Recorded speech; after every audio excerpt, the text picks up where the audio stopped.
Hello, kindergartners. I've got some reminders for you today from Riri. So listen up because it's been a while since we wrote a story, and this story that we have this week is a little bit longer. There are more characters or people in this story, and they do a lot more stuff and have a lot more fun than we learned about in the last story.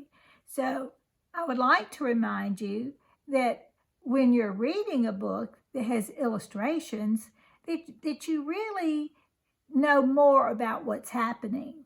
So it's going to be your job to paint the story, to illustrate it with words that weren't even used in our story when you were reading it.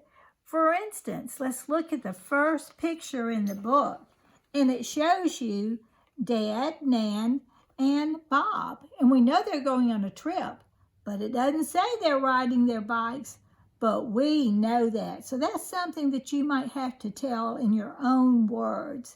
I'm going to pick up my seashell here and remind you some things about writing a story or retelling a story in your own words. Okay.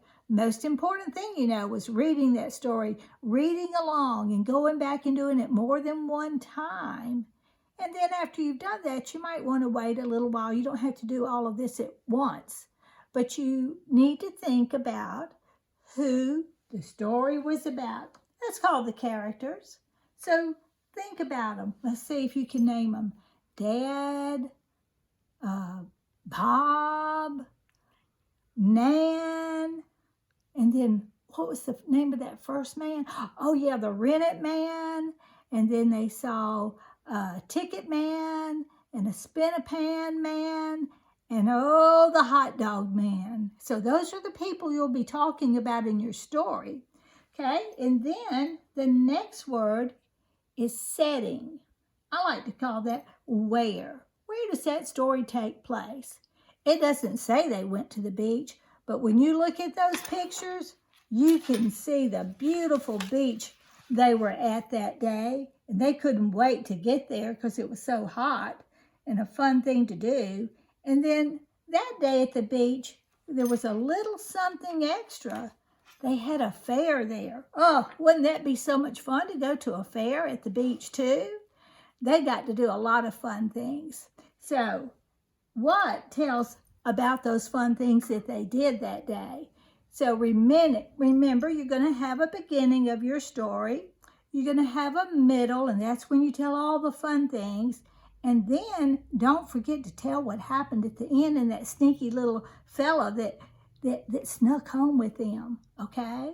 So you've got 2 rules to follow.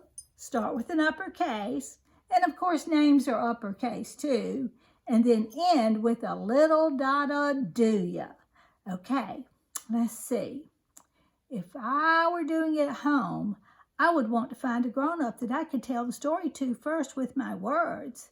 And then after I told it and I knew kind of in my mind what I was going to do, I'm going to say for you to ask them to go bye-bye, because I know you can sit and write a whole story using a whole sheet of paper to tell about this hot trip. We'll be reading them because that's one of our favorite things to do, is to read what you write. And you can spell it any way you hear it, because that's the best way to tell a story. Okay, you have fun. I can't wait to read. Bye-bye now.